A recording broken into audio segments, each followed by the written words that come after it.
Assalamualaikum warahmatullahi wabarakatuh. Sebelumnya, perkenalkan nama saya Aris Hilmi Atamimi dari Prodi Sains Data dengan NIM 0530828844. Di sini saya akan mengerjakan tugas 2 basis data, yaitu pembuatan basis database menggunakan MySQL. Pertama-tama mari kita menjalankan software SAM untuk dapat mengakses website dari MySQL itu, yaitu phpMyAdmin, yang dimana nanti saya menyusun semua database-nya itu di situ. Nah, pertama setelah kita masuki dari website phpMyAdmin, saya akan menjalankan create untuk meng-create database, yaitu database rumah sakit sesuai dengan panduan praktik pada kali ini, membuat database rumah sakit. Setelah pembuatan database selesai, selanjutnya maka yang akan saya lakukan adalah pembuatan tabel yang ada pada database, yang dimana tabel pertama, tabel itu ada 6 ya totalnya. Yang 3 itu tabel utama, yaitu pasien, admin, dan dokter. Selanjutnya nanti ada pasien dengan dokter, lalu ada dokter dengan admin, dan daftar yaitu admin dengan pasien. Nah, tabel itu total ada 6 tabel. Nah, di sini saya akan membuat tabel utama dulu, yaitu tabel pasien, admin, dan dokter. Nah, di sini saya melakukan pembuatan tabel pasien, yang dimana terdapat dalam tabelnya itu terdapat nilai data tuh ada ID, nama pasien, alamat pasien, jenis kelamin, penyakit pasien, lalu dan nomor HP. Nah, untuk ID sendiri di sini itu sifatnya tuh wajib ya, dia tuh tidak boleh kosong, makanya di dalamnya itu saya masukkan not null, yaitu agar dia tuh tidak kosong. Lalu auto increment dan primary key itu yang dimaksud yaitu ketika kita menginput data, otomatis ID pasien itu akan bertambah dengan sendirinya. Misalkan kalau masih kosong kita input, jadi ID-nya tuh 1, nanti begitu menginput lagi dia ID-nya akan ada 2 ya. Nah, di sini saya ada kesalahan pemasukan simbol di mana kurang tanda petik. Nah, ini juga berpengaruh ketika kita sedang menjalankan program ya, karena kita salah simbol atau kurang huruf kapital atau huruf kecil, itu juga akan berpengaruh terhadap hasil dari codingan kita. Nah, di sini sudah saya lengkapi, lalu saya akan kirim.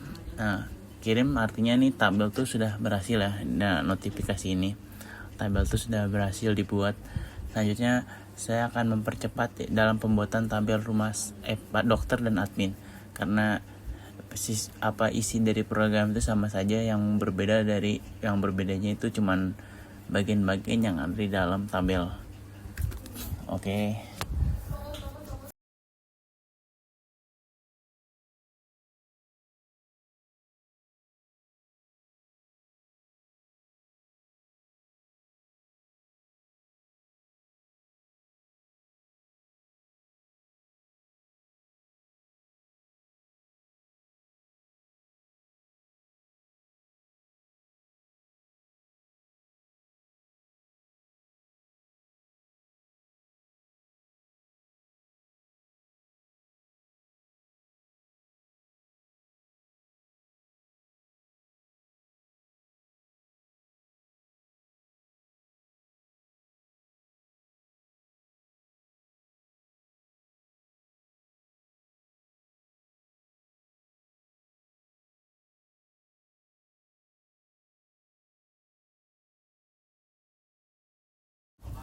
Oke, setelah selesai pembuatan tabel utama, maka saya akan melakukan pembuatan tabel untuk relationship. Nah, di sini yang pertama akan saya buat yaitu dokter dengan admin. Nah, tabel dokter dengan admin ini memerlukan ID baru untuk tabel ini. Lalu di bawahnya tuh dia nantinya kan akan menghubungkan antara ID pasien dengan ID dokter ya, relationshipnya tuh.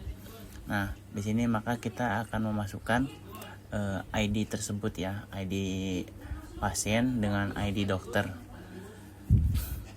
Nah, dia itu akan otomatis saling terhubung lah antara ID admin yang ada di dokter admin dengan ID dokter yang ada di dokter admin juga, dia nanti akan muncul. Nah, untuk menghubungkannya itu saya di sini menggunakan perintah constraint yang menggunakan foreign key. Nah, di sini tuh dia nantinya akan otomatis menjalin hubungan ID tersebut ya. Relationship-nya itu di situ. Kuncinya itu di perintah constraint ini. Yang untuk menunjukkan nanti di bagian desainer hubungannya itu ada. Nah, setelah di sini kita akan menginput foreign key-nya.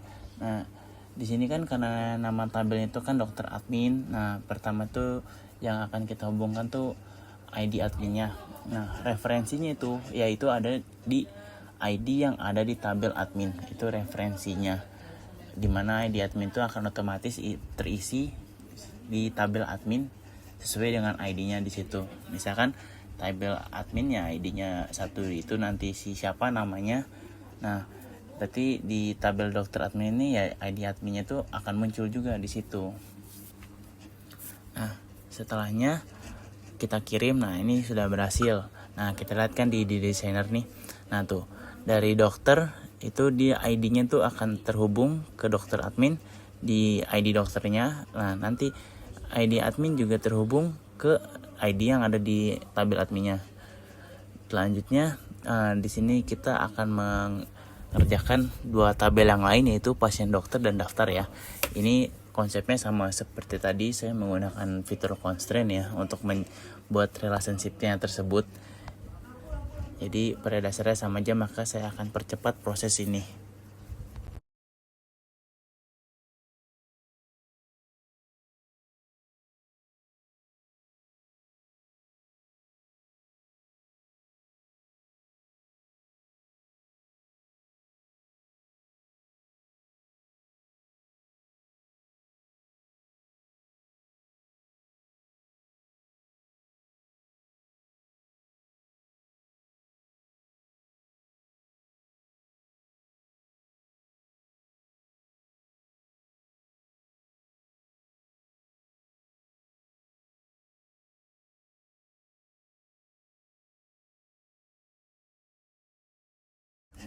Oke, nah ini sudah bisa kita lihat ya diagram atau desainernya itu apa saja relationship yang sudah terhubung. Nah, ini bisa kita lihat yang terhubung dokter dengan pasien, dokter dengan admin, admin dengan pasien. Nah, itu bisa kita lihat garis-garis dari relationship-nya itu ya.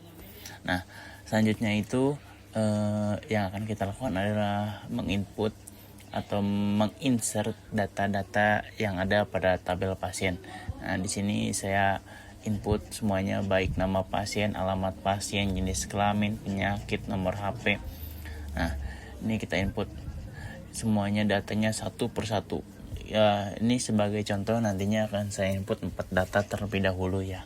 Baik di pasien. Nah, untuk di dokter tuh nanti akan saya input juga. Nah, itu selanjutnya nih tuh ini gagal. Kenapa gagal? Karena ini saya tuh ada kesalahan penggunaan simbol petik. Nah, seharusnya simbol petik yang digunakan tuh simbol petik biasa ya. Nah, makanya saya harus mengganti dulu semuanya.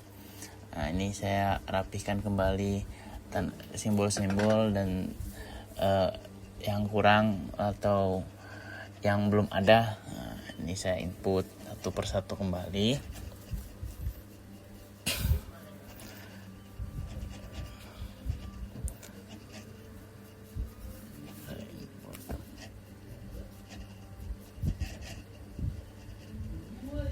Nah, ini ketika kita sudah berhasil menginput data. Nah, itu sudah terlihat kan data-data. Nah, berikutnya pun sama dengan yang lainnya. Cara menggunakan perintah insert itu sama saja. Nah, ini di sini saya input semuanya satu persatu.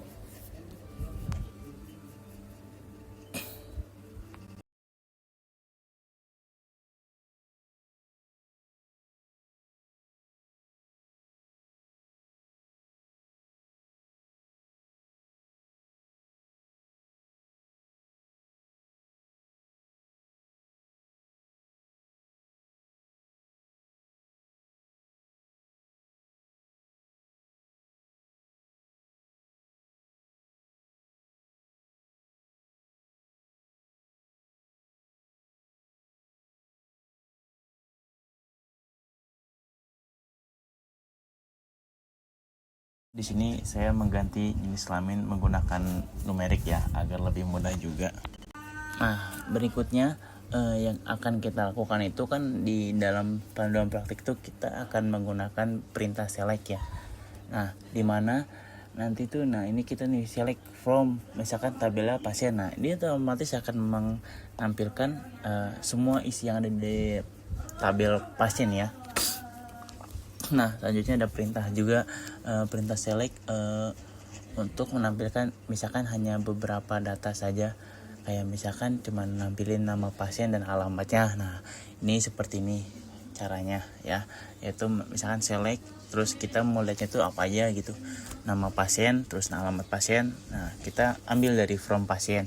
Nah, berikutnya ada juga perintah select yang berfungsi untuk menampilkan nama pasien dan jenis kelamin. Nah, ini kita juga bisa juga nih. Nah, kita masukin di sini misalkan jenis kelamin yang mau ditampilin itu hanya laki-laki. Nah, laki-laki itu kan berarti saya tadi merubahnya menjadi satu ya. Nah, di sini bisa kita lihat langsung dia menampilkan itu. Nah, selanjutnya kita akan menginput dari isi tabel dokter dengan tujuan untuk menjalankan nantinya select join ya.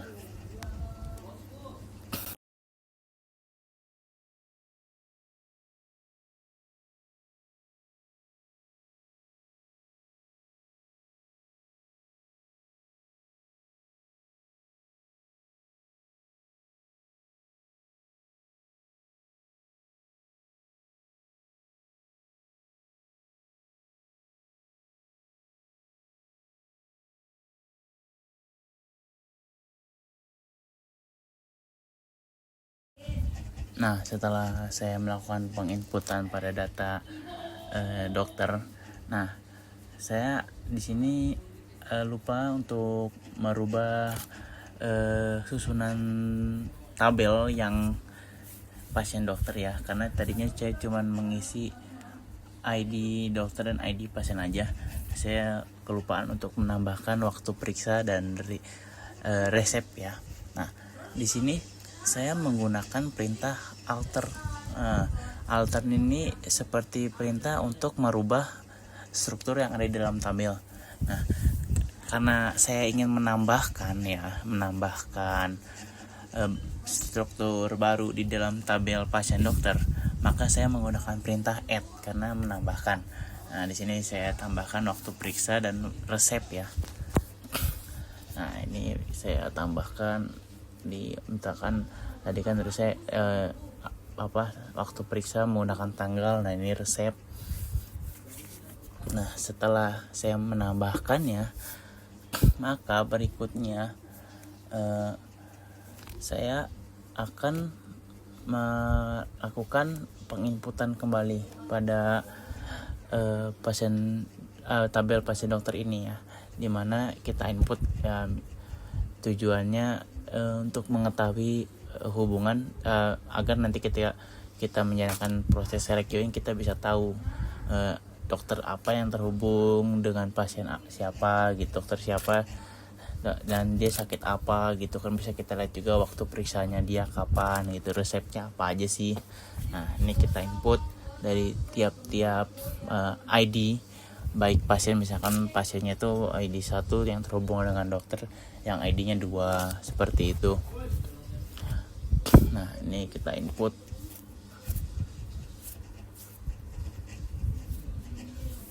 Kita input terus semuanya agar saling terhubung ya. Jadi semua pasien tuh nggak ada yang sendirian datanya.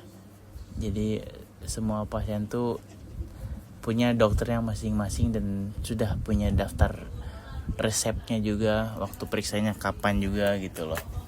Nah, selanjutnya kita akan menjalankan select yang bersyarat, yang itu select join ya.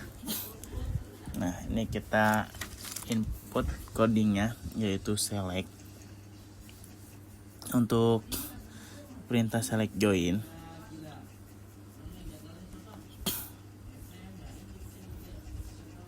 nah ini kita masukkan select join antar tabelnya programnya, yang dimana saya ingin melihat select joinnya itu antara pasien dengan dokter ya. Nah ini kita masukkan karena dia kan berarti saling terhubungnya itu berdasarkan ID ya. Nah kita lihat di ID pasiennya, lalu kita masukin nanti ID, kita akan bisa melihat ID dokternya dan resepnya juga bisa kita lihat. Nah ini perintahnya itu di situ tuh, yang paling atas itu select nama pasien dan waktu periksa dan resep nama dokter gitu. Nah di sini kita lihat nih, kita mau melihat berdasarkan ID dokter yang berapa. Nah kebetulan kan kita ingin melihat tuh yang ID dokter 1 ya. Nah, kita input nih. Nah di sini saya ada kesalahan karena di tabel muasalnya saya itu cuma menuliskan ID tanpa ada strip underscore dokter atau underscore pasien ya. Nah ini harus, makanya akan saya perbaiki lagi di sininya. Nah kita ubah.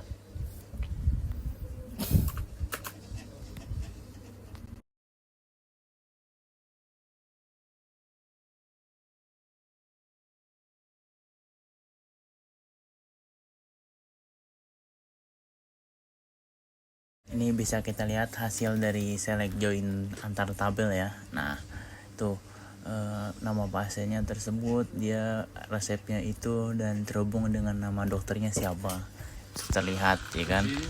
Berikutnya itu kita akan menjalankan select yang fungsi matematika, yaitu menggunakan rumus count atau menghitung banyaknya baris. Nah di sini saya akan menghitung count dari baris pasien, tabel pasien. Nah itu terlihat countnya itu ada 4 karena di dalam tabel pasien itu ada 4 data. Nah setelahnya, maka berikutnya itu kita akan melakukan pencarian select dengan fungsi string. Nah untuk mengambil data berdasarkan string dari jumlah data. Nah di sini saya akan menggunakan select from pasien dan menggunakan alamat dari pasien tersebut dengan kode jalan. Nah seperti itu.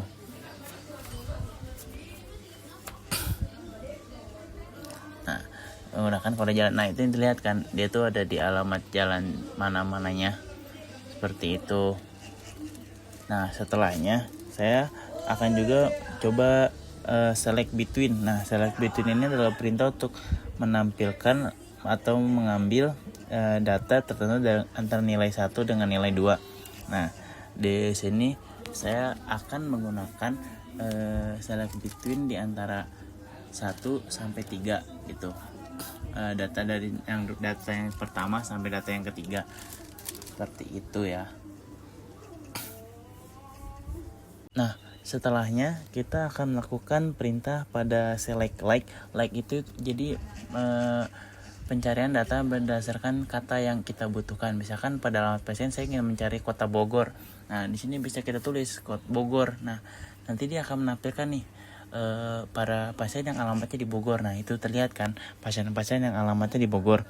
Nah lalu berikutnya saya akan menggunakan select order by. Nah ini tuh adalah untuk menampilkan data berdasarkan ascending atau descending, yaitu kalau ascending itu kan dari atas yang ke bawah, nah kalau descending itu dari bawah ke atas. Nah di sini saya menggunakan descending. Nah dia akan menampilkan tuh data dari yang paling terakhir hingga data, tapi yang paling di bawahnya tuh ada data yang paling pertama, itu kebalikannya. Nah setelahnya itu saya akan menampilkan select group by. Nah group by ini mengelompokkan data dengan menghilangkan data yang sama. Nah lihat kan saya mengelompokkan jenis kelamin. Nah dia tuh cuma terlihat 2 karena jenis kelamin itu cuma ada 2, laki-laki dan perempuan. Nah seperti itu. Nah berikutnya saya akan mengupdate. Kita akan coba untuk mengupdate nama pasien misalkan gitu ya. Di sini saya akan mengupdate nama pasien yang ada ID di ID 4 gitu kan. Nah nanti kita lihat nih, nah kita lihat lagi ke data di MySQL. Nah tuh kita lihat kan yang tadinya nomor 4 tuh namanya cuman Rere. Nah ini jadi nama lengkap gitu, Regina gitu kan. Rere itu siapa gitu kan, seperti itu. Berikutnya itu saya ingin menggunakan perintah delete sesuai yang ada di panduan yang paling terakhir ya. Panduan dari praktek tugas 2 ini. Nah sebelum melakukan perintah delete, saya ingin menginput data dari pasien terlebih dahulu, satu data tambahan yang nantinya akan saya delete data tersebut ya. Nah di sini sudah saya input datanya tuh, yang data yang ini jadinya nanti dia ada di ID kelima ya, data tersebut ya, karena kan tadinya kita cuma punya 4 data nih, punya 4 ID. Nah ini akan menjadi data di ID kelima seperti itu. Nah nih kita lihat ya, ini kan saya emang inputnya. Oke, ini sudah lengkap semuanya, data struktur pada tabelnya. Nah setelah kita input, nah ini kita lihat, nah ini udah ada 5 data tuh kan. Nah selanjutnya kita mau delete nih data tersebut ya kan, data pasien dengan ID yang kelima. Nah ini kita delete. Nah kita lihat lagi nih di pasien, nah itu udah hilang lagi kan. Nah seperti itu, itulah konsep delete. Nah mungkin itu saja tahap-tahapan dari pembuatan database yang bisa saya jelaskan kepada teman-teman semua dan ibu tutor. Nah, sekian dari saya. Wassalamualaikum warahmatullahi wabarakatuh.